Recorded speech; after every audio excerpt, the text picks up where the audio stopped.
Friends, तो अब इसके पिछले वीडियो में हमने देखा था कि जो ट्रीज है वो किस किस में, जैसे जहाँ पे ज़्यादा रेनफॉल होती है वहाँ पे ट्रीज बड़े ग्रो होते हैं, और जहाँ पे रेनफॉल थोड़ी थोड़ी कम होती है वहाँ पे ग्रास ज़्यादा बड़ी बड़ी ग्रो होती है और ट्रीज भी थोड़े कम ही होते हैं। और हमने देखा था कि जहाँ पे एकदम ड्राई एरिया होता है वहाँ पे कांटे कांटे वाले पौधे होते हैं। अब है जहाँ पे एकदम ठंड पड़ती है तो वहाँ पे कैसे ट्रीज ग्रो होंगे, तो tundra vegetation of cold polar region comprises of mosses and लिंचेस।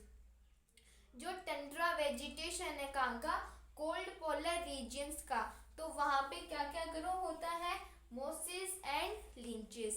कौन कौन से ट्रीज ग्रो होते हैं, मोसेस एंड लिंचेस। तो अब हम आगे बात करते हैं। अब हमारे पास है टाइप्स ऑफ फॉरेस्ट। फॉरेस्ट के टू टाइप्स होते हैं, फर्स्ट है एवरग्रीन फॉरेस्ट और सेकंड है डेसिडियस फॉरेस्ट।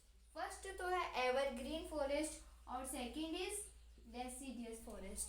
तो एवरग्रीन फॉरेस्ट कौन सा फॉरेस्ट होता है, evergreen forest do not shade there leaves. ऐसा फॉरेस्ट जिसकी जो ट्रीज है उनकी जो लीव्स है वो कभी जलती नहीं है। हमने देखा है कि कोई कोई जो ट्रीज होते हैं उनकी जो लीव्स होती हैं वो होती ही नहीं है। एक सीजन ऐसी आती है जिसमें जो लीव्स है ट्रीज की वो सभी शेड हो जाती है।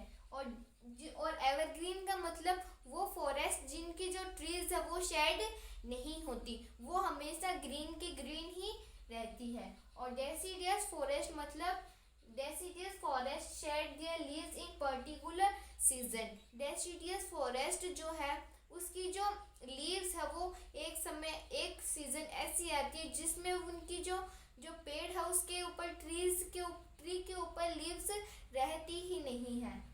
To conserve loss of moisture through transpiration. इससे क्या होता है, हमें क्या करना रहता है, कंजर्व करना रहता है मॉइस्चर जो है वो उस ट्री का लॉस हो जाता है, तो हमें उसको कंजर्व करना रहता है थ्रू ट्रांसपिरेशन। किससे, ट्रांसपिरेशन से।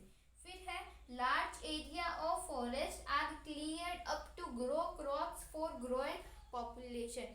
जैसे जैसे पॉपुलेशन बढ़ती जा रही है तो वो जो पॉपुलेशन है उसके लिए खाना भी हमें चाहिए होता है, तो उस खाने के लिए जो फार्मर्स जो है वो फॉरेस्ट को काट देते हैं और वहाँ पे क्रॉप्स को ग्रो कर देते हैं। तो हमें वी कंजर्व फॉरेस्ट, इसलिए हमें जो है वो फॉरेस्ट को कंजर्व करना होगा। अब हम आगे बात करते हैं। अब आगे है पोचिंग। पोचिंग का क्या होता है, पोचिंग का मतलब एक होता है हंटिंग और दूसरा होता है पोचिंग। हंटिंग का मतलब कोई व्यक्ति एनिमल्स का या फिर बर्ड्स का शिकार करता है खुद के भोजन के लिए, खुद के पेट पालने के लिए। और पोचिंग का मतलब होता है कोई व्यक्ति क्या करता है, शिकार करता है, किसके लिए, अपने खुद के पैसे कमाने के लिए। तो ये डिफरेंस है हंटिंग एंड पोचिंग के बीच में। तो on the major concern in is poaching, okay, animals are poached for collection and illegal trade for skin, nails, teeth, etc. एक मेजर कंसर्न क्या है, पोचिंग, और animals are poached for collection and illegal trade for skin. और animals को लोग क्या करते हैं, उसको मारते हैं और फिर क्या करते हैं, उसकी जो ट्रेड मतलब व्यापार करते हैं, किसका, उसकी स्किन का, उसके नेल्स का, उसके टीथ का एक्सेट्रा, इन सभी का ह्यूमंस बीइंग क्या करते हैं, उनका व्यापार करते हैं। सम ऑफ दीज एनिमल्स आर, और वो जो एनिमल्स कौन कौन से हैं जिसका जो भी ह्यूमन बीइंग्स है वो क्या करते हैं, व्यापार करते हैं। टाइगर, लोयन, एलिफेंट, पिकॉक, राइनासोर, ये सब एक्सेट्रा को क्रोकोडाइल, इन सभी का जो ह्यूमन बीइंग्स है वो क्या करते हैं, ट्रेड करते हैं। Poaching result in A short decline in number of particular species. और ये जो एनिमल्स ये जो ह्यूमन बींग्स है वो क्या करती है, ये ह्यूमन बींग्स क्या करती है, एनिमल्स को ज़्यादा किल करके उनकी स्पीसीज को एंड कर देती है। अगर कोई भी ह्यूमन बींग्स किसका पोचिंग ज़्यादा कर लेगा, एनिमल्स को ज़्यादा मार देगा, तो उसकी जो स्पीसीज है वो पूरी ख़त्म हो जाएगी। National park, wildlife sanctuary and biosphere reserves are made to protect our natural vegetation and wildlife. Natural vegetation का मतलब जो ट्रीज अपने आप ग्रो हुई है उनको हम नेचुरल वेजिटेशन बोलते हैं, और जो वाइल्ड लाइफ मतलब जो जंगल में रहने वाले जानवर हैं उनको बचाने के लिए कौन कौन से रिजर्व बनाए गए, national park, wildlife sanctuary and biosphere reserve. ये सब नेचुरल वेजिटेशन और वाइल्ड लाइफ को बचाने के लिए बनाए गए हैं। अब हम आगे बात करते हैं। आगे क्या है, awareness programme like social forestry and Van Mahotsav should be encouraged. अब प्लांट्स को बचाने के लिए कौन कौन से जो मेथड्स है वो लाए गए हैं गवर्नमेंट के द्वारा। फर्स्ट तो है सोशल फॉरेस्ट्री और सेकंड है वन महोत्सव। इससे क्या किया गया है, जो प्लांट्स जो है उनको बचाने के लिए प्रोग्राम बनाए गए हैं।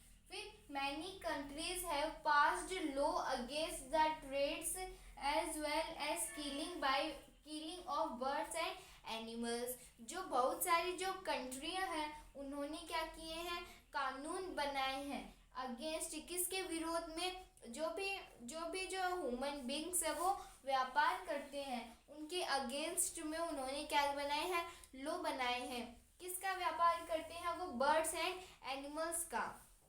बर्ड्स और एनिमल्स का कोई भी जो ह्यूमन है वो अगर कोई भी व्यापार करता है, वो अगर ट्रेड करता है, तो मैंने जो बहुत सारी जो कंट्रियां हैं उन्होंने लॉ बनाए हैं, कानून बनाए हैं। फिर an international convention CITES has been established several species of animals and birds in which trade is prohibited. CITES जो है, साइट्स एक है जिसके द्वारा हम क्या कर सकते हैं, प्लांट्स को और एनिमल्स को कंजर्व कर सकते हैं, उनको जो व्यापार है उसको हम रोक सकते हैं। प्रोहिबिटेड का मतलब रोकना, ट्रेड मतलब व्यापार, तो व्यापार को हम रोक सकते हैं किसके द्वारा, साइट्स के द्वारा। फिर साइट्स क्या है, एक मिशन है। Around 5000 species of animals and 28000 species of plants are protected।